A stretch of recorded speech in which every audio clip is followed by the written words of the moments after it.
In the shadows of history lie corridors sealed with silence, forgotten trains, vanished files, experiments etched in blood, and machines that should never have been built. Beneath maps, erased from memory and archives stamped classified, fragments of truth pulse like a faint heartbeat. What survives are whispers of scientists who vanished, villages erased, and weapons conceived in desperation.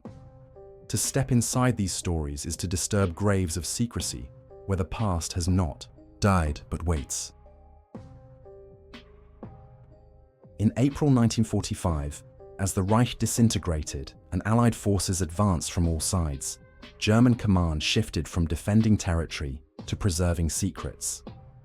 Among the most persistent rumors in military archives is that of Operation Silberfluss, a coded mission involving the evacuation of high-value assets from Berlin to the Sudetenland. The record is fragmented, deliberately obscured, yet fragments of testimony and confiscated files present a haunting puzzle that has never been conclusively solved. The earliest reference to Silberfluss appears in an intercepted Enigma transmission, decrypted at Bletchley Park on April 9, 1945. The message, originating from the Luftwaffe's RLM technical office, refers to priority material, non-transportable by air, requiring rail movement to secured location. The recipients were Obergruppenführer Hans Kammler, architect of the SS's weapons programs, and Luftwaffe Generalfeldmarschall Robert Ritter von Greim. Both men were deeply entwined in the Reich's last-ditch efforts to weaponize experimental technology. On April 15th, witnesses reported a heavily guarded train departing from a rail yard north of Dresden. The convoy consisted of 24 wagons, some covered with tarps and fitted with extra security. Czech partisans monitoring German troop movements noted that the train was escorted by Wehrmacht panzer grenadiers and Luftwaffe ground crews, unusual for a cargo run so late in the war. Their notes, preserved in the post-war archives of the Czech Ministry of Defense, describe the cargo as sealed steel containers, unmarked, approximately 3 meters in length. The train traveled east toward the WWII Sudetes, an area that would soon fall under Soviet control. Its progress was tracked by multiple intelligence services. American OSS reports from April 18th mention the suspicious relocation of technological materials, while Soviet GRU files later revealed that a special detachment under Major General Ivan Serov had been ordered to intercept any such train. Yet despite the attention of 3 rival intelligence communities, the convoy disappeared without a trace somewhere between Liberec and the Krkonosha Mountains. Post-war interrogations of captured German officers hinted at the nature of the cargo. One Luftwaffe engineer, held at a US internment camp in Bavaria, described frequency resonance devices designed to counter Allied radar.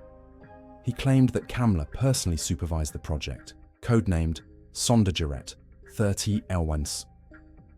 Another testimony from a Czech railway worker recalled strange humming sounds emanating from inside one of the wagons, though such claims remain unverifiable. The common thread across all accounts is the consistent reference to electrical equipment and propulsion systems. By 1947, both the Americans and Soviets were conducting deep searches in the Sudetes. US Army intelligence declassified a 312-page report in 1985, heavily redacted, documenting an expedition to abandoned mines near Harrachov. Teams found evidence of recent tunneling, rail sidings that abruptly ended underground, and crude ventilation shafts. But no containers were ever recovered. Soviet archives tell a similar story. NKVD search teams reportedly found a collapsed tunnel system near Rocketnice, yet explosives had destroyed whatever was hidden inside.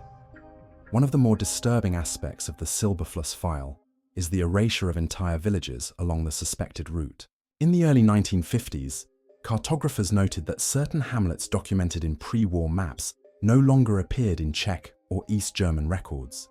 Satellite imagery decades later confirmed that forests now cover areas where settlements once stood.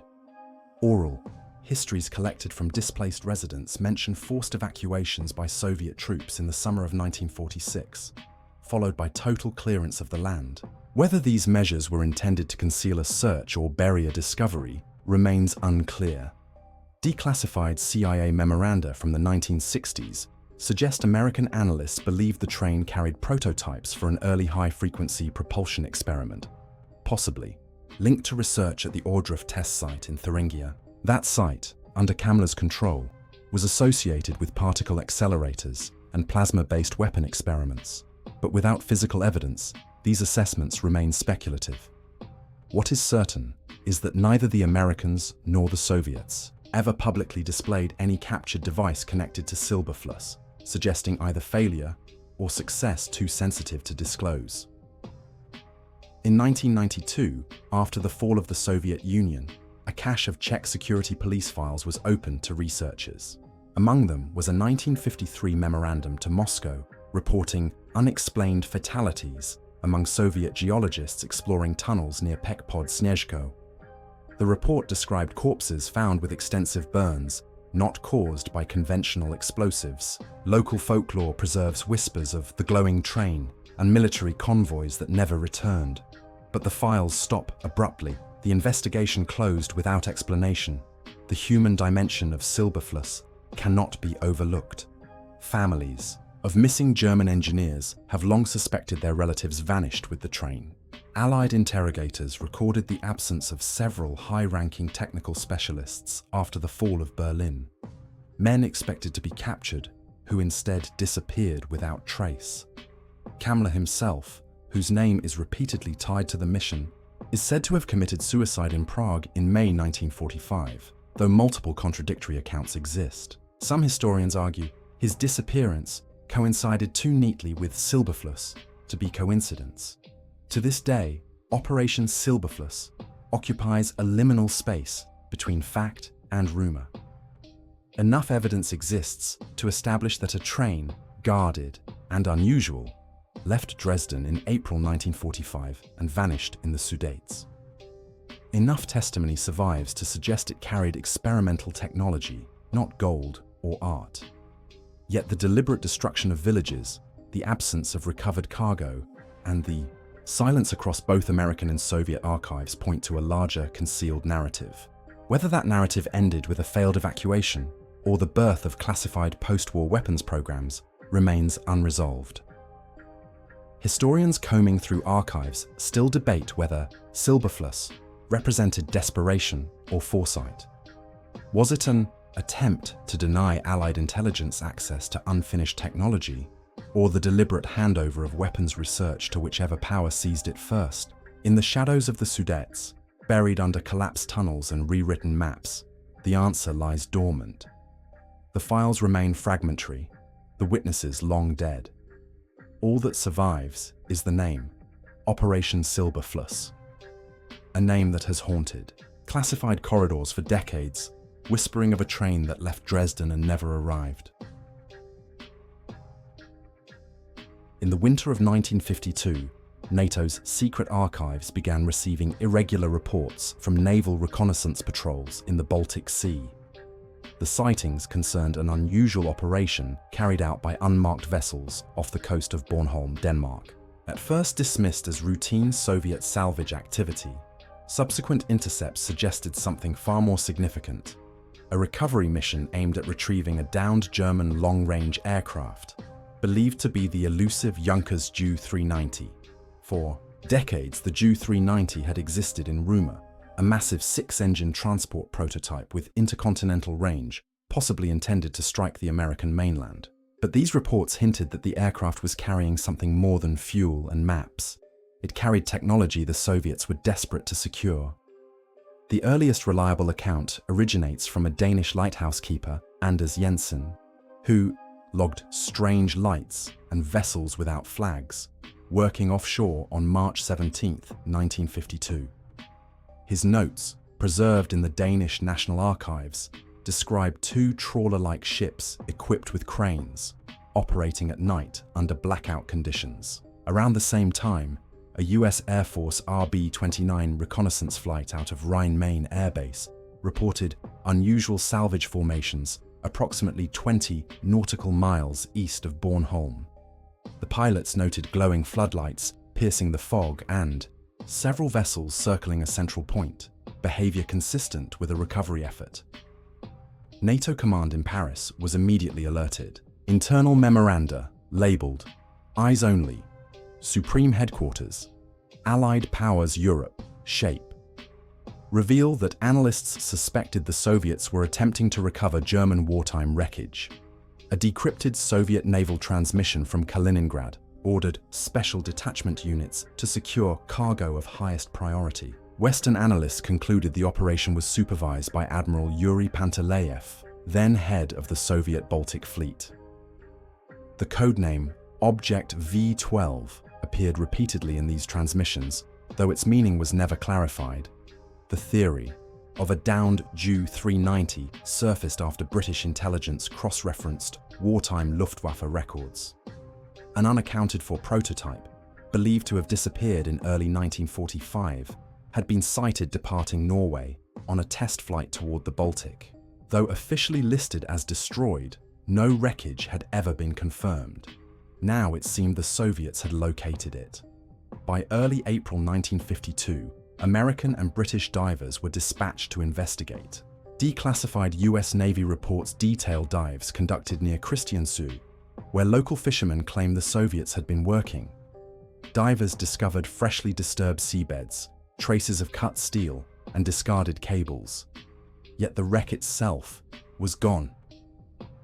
What they did find were fragments, riveted aluminum consistent with late-war German aircraft, as well as a corroded instrument panel bearing partially legible markings in Gothic script. These items were classified under recovered German material, case 423G52, and sent to Wright-Patterson Air Force Base for analysis. Soviet archives that became accessible in the 1990s lend chilling weight to the theory. Files from the Ministry of State Security dated April 1952 refer to successful transfer of the Object V-12 to Kaliningrad storage facility and its subsequent relocation under total secrecy to Facility 14, Leningrad. The same files mention application of frequency absorption panels and further development under aviation committee orders. Western analysts later interpreted these as references to primitive radar-absorbent materials, possibly the earliest experiments in stealth technology. If the Ju-390 had indeed been modified with such materials, its recovery would have provided the Soviets with a technological edge years ahead of NATO. Eyewitnesses also played a role. In 1954, a German fisherman, Karl-Heinz Böttcher, gave a sworn statement to West German intelligence, claiming he had seen Soviet barges hauling massive wing sections out of the Baltic 2 years earlier. He described the wreckage as larger than any conventional bomber and coated with an unfamiliar darkened surface. His testimony was quietly filed and sealed, considered too unreliable without corroborating physical evidence. Yet the description matched details of the Ju-390's immense wingspan, over 165 feet. The strategic implications terrified NATO analysts. If the Soviets had access not only to the aircraft, but to experimental radar-deflecting materials, it could mean that post-war, Western assumptions of air superiority were dangerously misplaced. By 1953, Shape circulated a restricted study titled Baltic Salvage Operation: Potential Strategic Consequences. The report assessed that Soviet possession of German advanced aviation technology, if verified, represents a threat of highest category to Western defenses. The study was buried in classified archives, its existence only revealed after declassification requests in the 1990s. Yet despite the apparent significance, the fate of the recovered wreck remains murky. No surviving Soviet aircraft resembling the Ju-390 ever surfaced. No prototypes were displayed at air shows, and no official Soviet designs appeared to incorporate the exact modifications rumored. Some historians suggest the wreck was dismantled and studied only for materials science data, then scrapped. Others argue it may have influenced early Soviet long-range bomber projects, such as the Tupolev Tu-95. A minority of researchers speculate The entire affair was disinformation, staged by the Soviets to divert NATO resources into countering a phantom threat. The strongest evidence remains the fragments held at Wright-Patterson. Though heavily corroded, metallurgical analysis conducted in 1955 revealed unusual layering techniques in the aluminum alloys, consistent with attempts to alter reflective properties. A classified Air Material Command report noted non-standard treatments inconsistent with mass-production aircraft. Whether these fragments originated from the Ju-390 or another Luftwaffe prototype has never been conclusively determined. For those who lived near Bornholm in 1952, memories still linger. Oral histories collected in the 1970s recall weeks of Soviet naval activity, guarded by destroyers that blocked civilian access to the fishing grounds. Villagers spoke of soldiers patrolling the shoreline at night, warning locals to stay indoors. After the Soviets departed, several families reported livestock deaths and unexplained burns on fishing nets, a possible sign of fuel or chemical leakage from the wreck. What remains undeniable is that both the Soviets and NATO invested significant resources in the affair. Both sides believed something of value was hidden beneath the Baltic, and both acted swiftly to recover or obstruct it. The truth, whether it was a genuine stealth prototype, a damaged bomber, or merely a symbol of wartime desperation, has been buried under decades of secrecy. The file closed in 1956, reclassified as unresolved. The NATO code word assigned to the incident was Case Triton. In Soviet records, it was simply Object V12. In both systems, the mystery was locked away. Today, the Baltic remains silent, its depths concealing whatever was lifted into the night in 1952. A wreck that may have rewritten the history of aviation disappeared into the vaults of the Cold War, leaving behind only fragments, whispers, and a file that still raises more questions than answers. In the dense forests of the Ardennes, where the soil still conceals the scars of the Battle of the Bulge, a minor mining accident in 1971 uncovered one of the most disturbing relics of the Second World War. Belgian miners near Hohenlychen broke into what appeared to be an old Wehrmacht tunnel, long sealed and dynamited from within. Inside, they discovered rusted canisters, iron crates, and fragments of documents stamped Geheim, Stufe 4. The discovery was immediately classified by Belgian intelligence, sealed under joint NATO oversight, and never publicly acknowledged. What little is known today comes from fragments in declassified files, oral accounts from miners, and a trail of missing persons linked to the site. The bunker itself was no ordinary military shelter. Based on wartime maps recovered after the war, the structure had been part of an elaborate network of subterranean facilities built by the organization TOT during 1943 to 44. Most bunkers in the Ardennes served as ammunition depots or command posts, but this one, buried deep beneath a wooded slope, was structurally different. Reinforced walls measured nearly 2 meters thick, ventilation shafts ran unusually long, and a system of drainage channels suggested storage of hazardous materials. When the miners' drills pierced through, the air released from within was acrid, causing several men to collapse. Their testimonies, later collected under Belgian state security files marked Dossier Hohenlychen 71 Sax, described burning lungs and skin irritation, consistent with exposure to residual chemical agents. The canisters discovered bore faint markings, Truppengas, Versuchsmittel, and in some cases chemical designations abbreviated in German script. Photographs later seized by NATO inspectors show cylindrical containers roughly 1 meter tall, corroded but intact, each sealed with heavy bolts.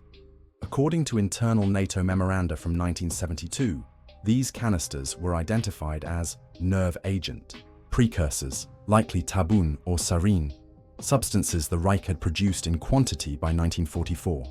More alarming, among the crates were sealed envelopes containing coded directives, maps and operational orders for an unrealized plan to deploy these agents against Allied water supplies. The operation, codenamed Wasserscheide, appeared to have been abandoned in late 1944 as German forces retreated.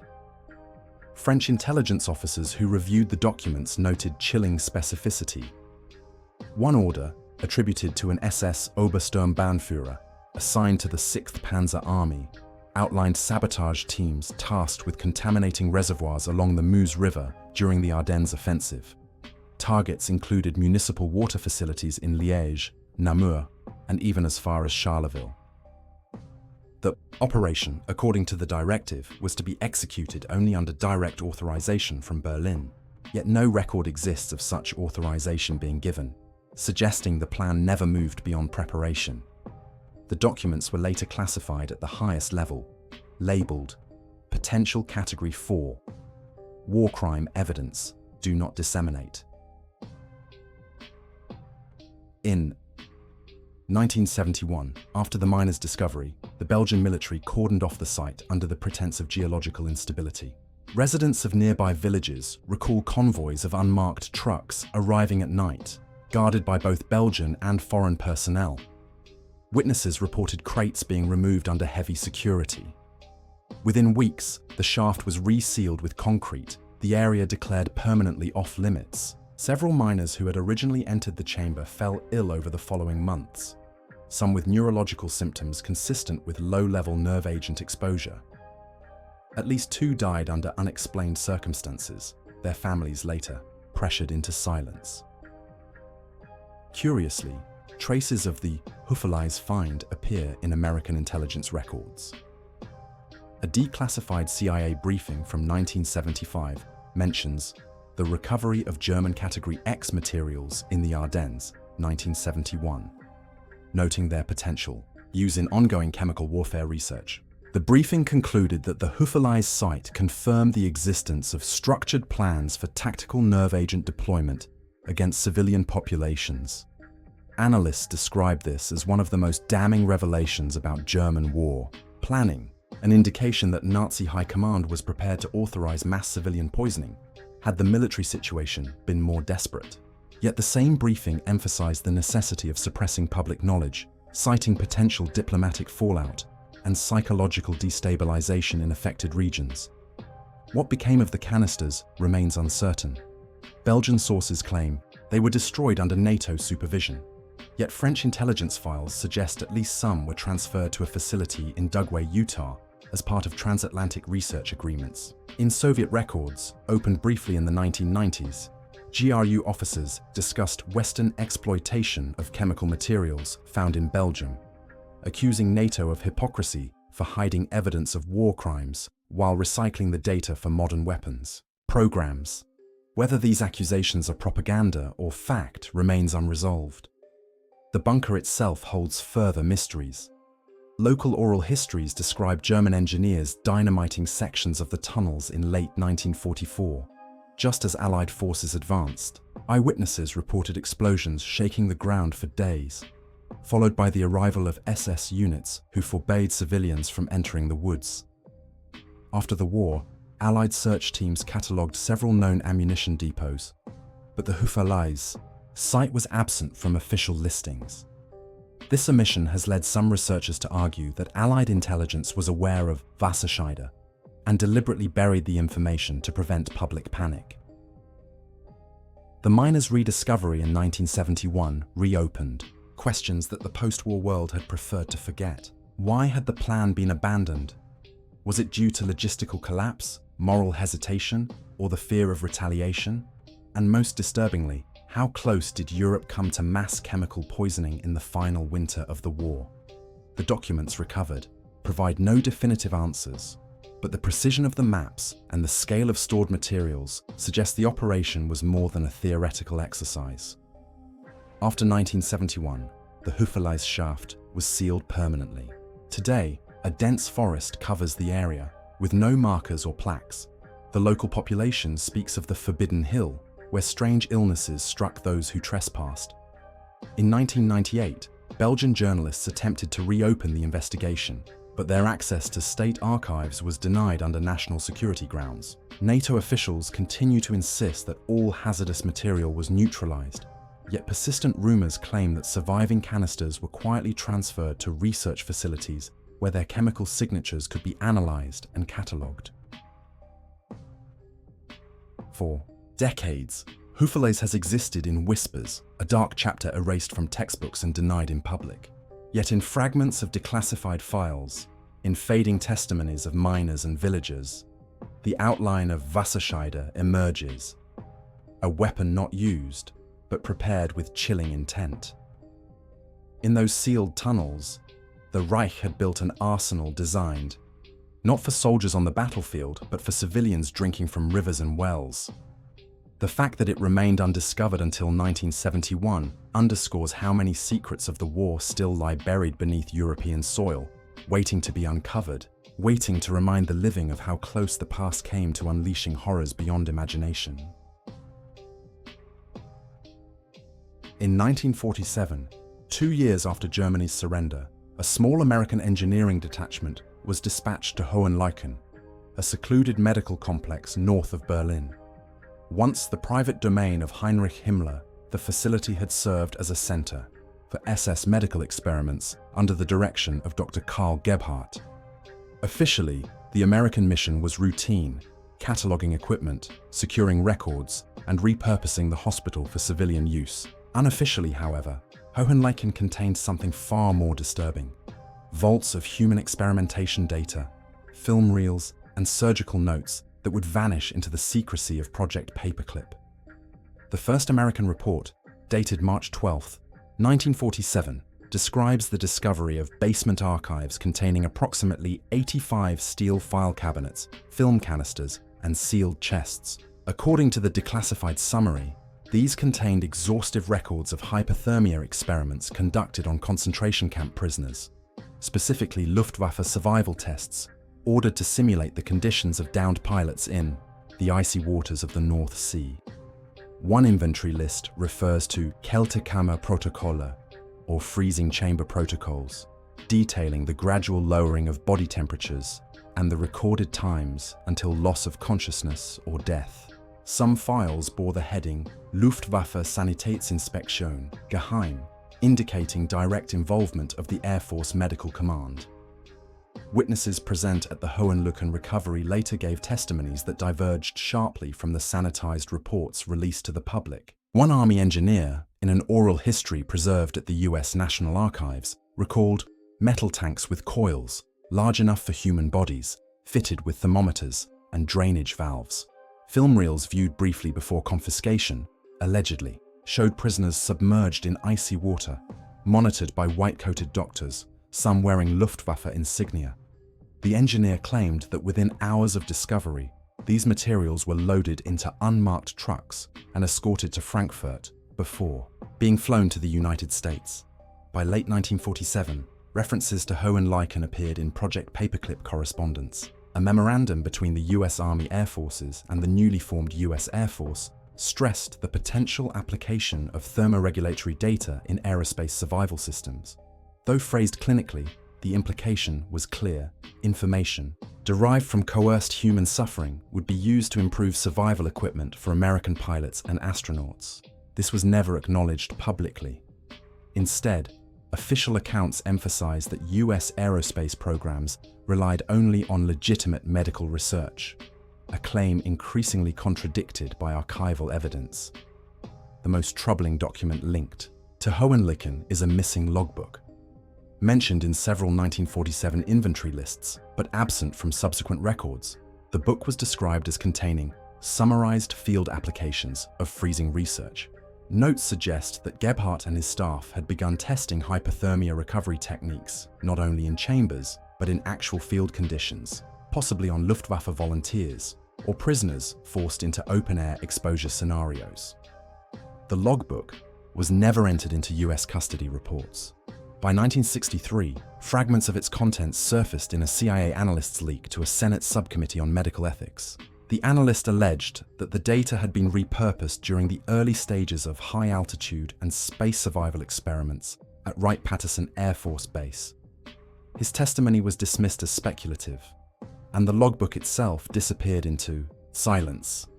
Meanwhile, in Germany, traces of Hohenlychen's darker history were being erased. After the Nuremberg doctors' trial in 1946-47, which focused largely on Dachau's freezing experiments, Hohenlychen was quietly excluded from prosecution. Gebhardt himself was tried and executed, but the broader institutional role of Hohenlychen was downplayed. Villagers recalled truckloads of documents being burned in the hospital courtyard in 1945, just before the arrival of Soviet troops. Whether this was an attempt by the SS to cover their crimes or a controlled removal by Allied intelligence remains unclear. What is clear is that by the 1950s, the site had been repurposed as a sanatorium, its wartime past largely forgotten. Testimonies from former prisoners further complicate the narrative. Survivors from Ravensbrück described being transported to Hohenlychen in late 1942 and subjected to cold immersion trials under the supervision of doctors who recorded every physiological response. Some remembered being revived with brutal methods: boiling baths, body heat from guards, injections of stimulants. These testimonies were entered into evidence at Nuremberg, but only a fraction were published in official trial records. The bulk of the documentation was withheld, allegedly to protect sensitive military interests. By the mid-20th century, whispers about the continued use of Nazi medical data circulated within scientific circles. Several American aerospace medical publications of the 1950s cited unattributed data on human cold endurance that bore striking resemblance to the Hohenlychen protocols. One 1955 Air Force technical report on hypothermia included survival curves eerily similar to charts drawn from concentration camp experiments. When questioned, the authors deflected, claiming the material was from historical sources. The provenance was never clarified. The ethical dilemma remains unresolved. Did American aerospace medicine benefit directly from the Hohenlychen files? A 1990 Department of Defense inquiry prompted by journalists concluded that data derived from unethical sources cannot be confirmed as utilized. Yet internal memoranda discovered later revealed that Air Force researchers had, at minimum, reviewed the material. One chilling note in a 1952 correspondence stated, "While morally tainted, data validity is not in question." This pragmatic approach echoes the secrecy that has long surrounded Hohenlychen. The missing logbook continues to haunt historians. Its last verified sighting was in April 1947 at an army depot in Darmstadt. From there, it vanishes from official records. Some researchers believe it was transferred to the CIA's Technical Services Division, others to classified Air Force medical archives. A few suggest it was destroyed deliberately to obscure evidence of war crimes. Whatever the truth, the absence of the logbook has allowed denial and speculation to persist in equal measure. Today, the Hohenlychen complex still stands, its buildings, weathered but intact, repurposed for rehabilitation. Few visitors realize that its walls once contained vaults of human suffering, meticulously documented by SS doctors and quietly absorbed into post-war science. The silence surrounding it reflects a broader Cold War pattern. Truths deemed too destabilizing to confront were buried, classified, or erased. Yet fragments remain: photographs, testimonies, leaked memoranda, tracing the outlines of a story that cannot be wholly suppressed. The case of Hohenlychen underscores a disturbing reality of the Second World War's aftermath. That the boundary between justice and utility was blurred, that files of atrocity were transformed into data points, and that a vanished logbook may still sit in a classified archive, its pages stained with the suffering of those who never lived to see the world that profited from their deaths. On the border of former East Prussia, near the ruins of Königsberg, Soviet troops in 1945 uncovered a fortified complex unlike any other encountered during the war. Known locally as Die Schwarze Kathedrale, the Black Cathedral, the structure was rumored to have been built by the SS Ahnenerbe, Himmler's esoteric research division, with assistance from Waffen-SS engineers. Though German locals whispered of rituals, the Soviet reports describe something far more pragmatic: a chamber filled with scientific equipment, reinforced vaults, and blueprints for a device codenamed Sonnenrad. What the Soviets found inside was sealed in NKVD archives for nearly half a century, and to this day, much remains obscured by deliberate erasure. The first Soviet record of the site appears in an April 1945 dispatch from General Ivan Chernyakhovsky's Third Belarusian Front. A reconnaissance patrol discovered the complex concealed beneath the forest near Rastenburg, close to where Hitler's Wolf's Lair had once stood. Unlike standard bunkers, the cathedral featured a vast domed chamber, its walls carved with geometric patterns and reinforced with steel beams. According to the initial field report, strange machinery, coils, turbines, and insulated conduits had been hastily dismantled and partially destroyed. On the walls, painted in fading red, was the unmistakable SS emblem entwined with a black sun motif. NKVD officers quickly cordoned off the site. A series of interrogations followed, targeting captured German officers familiar with advanced weapons programs. Fragments of these interrogations, unearthed in Polish archives after 1991, describe repeated references to a device called Sonnenrad, the sun wheel. One officer, a Hauptsturmführer identified as Karl R., testified that the project combined rotating magnetic fields with directed high-voltage discharge. Though his phrasing was vague, analysts later interpreted it as a crude description of an early particle or plasma experiment. He claimed the SS envisioned the device as a weapon capable of disrupting communications, disabling engines, or, in theory, igniting catastrophic energy discharges. Whether this was genuine physics or exaggerated wartime desperation remains uncertain. By June 1945, Soviet engineers had stripped the complex.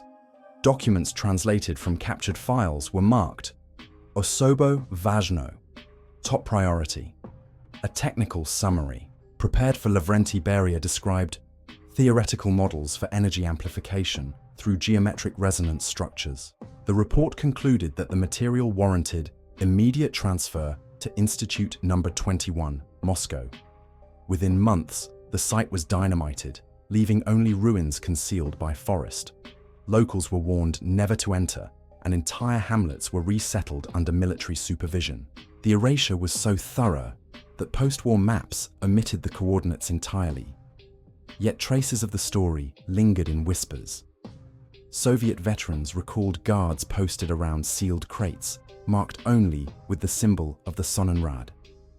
One Polish railway worker later testified that he had overseen a convoy in 1946 carrying 3 massive containers from Rastenburg to Kaliningrad, escorted by NKVD troops with shoot-to-kill orders. The containers were never logged in official records.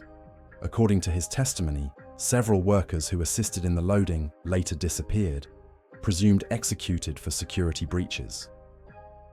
The surviving transcripts from NKVD interrogations, declassified after 1991, are fragmented but unsettling. A repeated phrase appears: energy jenseits der Artillerie, energy beyond artillery. The officers insisted the project had been in prototype stages, untested on the battlefield. Yet one transcript notes a chilling detail, that in January 1945, an accidental discharge during a test in Königsberg destroyed an entire generator hall, killing at least 17 personnel. This incident was supposedly documented in SS medical logs that have never resurfaced. For decades, nothing more was heard of Die Schwarze Cathedral. The Soviets buried the site under silence. Western intelligence knew nothing until after the Cold War, when Polish archivists sorting through abandoned Stasi files discovered partial translations of NKVD reports. These included rough sketches of a wheel-like apparatus surrounded by coils and insulators, resembling both a scientific generator and a ritualistic symbol. The Stasi files noted that Soviet physicists considered the project unviable, but ordered all documentation classified indefinitely. Why would the Soviets classify something they dismissed as impractical? Some historians argue it was standard Cold War secrecy, a refusal to admit interest in captured Nazi science. Others suspect the Soviets experimented further, incorporating fragments of the Sonnenrad project into their own high-energy research. Unconfirmed reports from defectors in the 1960s mentioned a classified facility near Novosibirsk, where resonance devices were tested, resulting in unexplained electrical failures in surrounding villages. No definitive link to Rastenburg has ever been established. The human cost of the discovery is also part of the mystery. Several Soviet officers associated with the initial investigation were later purged. General Alexei Kuznetsov, who supervised the transfer of captured German technology in East Prussia, was executed in 1950 on charges of anti-Soviet conspiracy. Though officially unrelated, his secret case file refers to unauthorized retention of German technical materials. Similarly, Major General Ivan Serov, who interrogated German scientists about the Sonnenrad, was reassigned to distant postings, his reports heavily redacted in the archives. These disappearances fueled speculation that the device, or the mere belief in its potential, provoked internal rivalries within the Soviet hierarchy. Locals still whisper about the site. Hunters in the Missouri forest recall stumbling upon unnatural concrete foundations, moss-covered and half-buried, bearing faint scorch marks. Some speak of a persistent metallic hum in the soil, though such accounts are anecdotal at best. In the 1990s, amateur researchers attempted to excavate sections of the ruins, but were driven away by armed guards, allegedly from the Polish military. Official explanations cited environmental contamination from wartime munitions, yet no detailed surveys have ever been released. The truth about Die Schwarze Cathedral remains unresolved. Did the SS genuinely attempt to construct a weapon of energy beyond artillery? Was the Sonnenrad an early step toward technologies later pursued in the Cold War, from electromagnetic pulse research to particle acceleration? Or was it simply another of Himmler's obsessions, fusing mysticism with pseudoscience in a desperate final gamble? The absence of conclusive evidence allows all possibilities to linger. What is certain is that the Soviets found something in those ruins worth silencing. They dynamited the site, erased villages, classified files, and silenced officers. To this day, no photograph of the Sonnenrad device has surfaced in public. Only the scattered transcripts, sketches, and testimonies remain, pointing to a project that balanced on the edge of science and obsession. The Black Cathedral stands buried beneath the forest, its secrets sealed, its name a whisper among archivists and soldiers who knew too much. The silence that surrounds it may be the loudest evidence of all. Every document buried, every witness silenced, every tunnel sealed is a reminder that war does not end when the guns fall quiet. It lingers in the archives, hidden in vaults, echoing through the silence of forests and ruins. The questions left behind are not just about what was done, but what remains concealed. These shadows were never meant to be seen, yet here they are, waiting for anyone willing to look into the dark.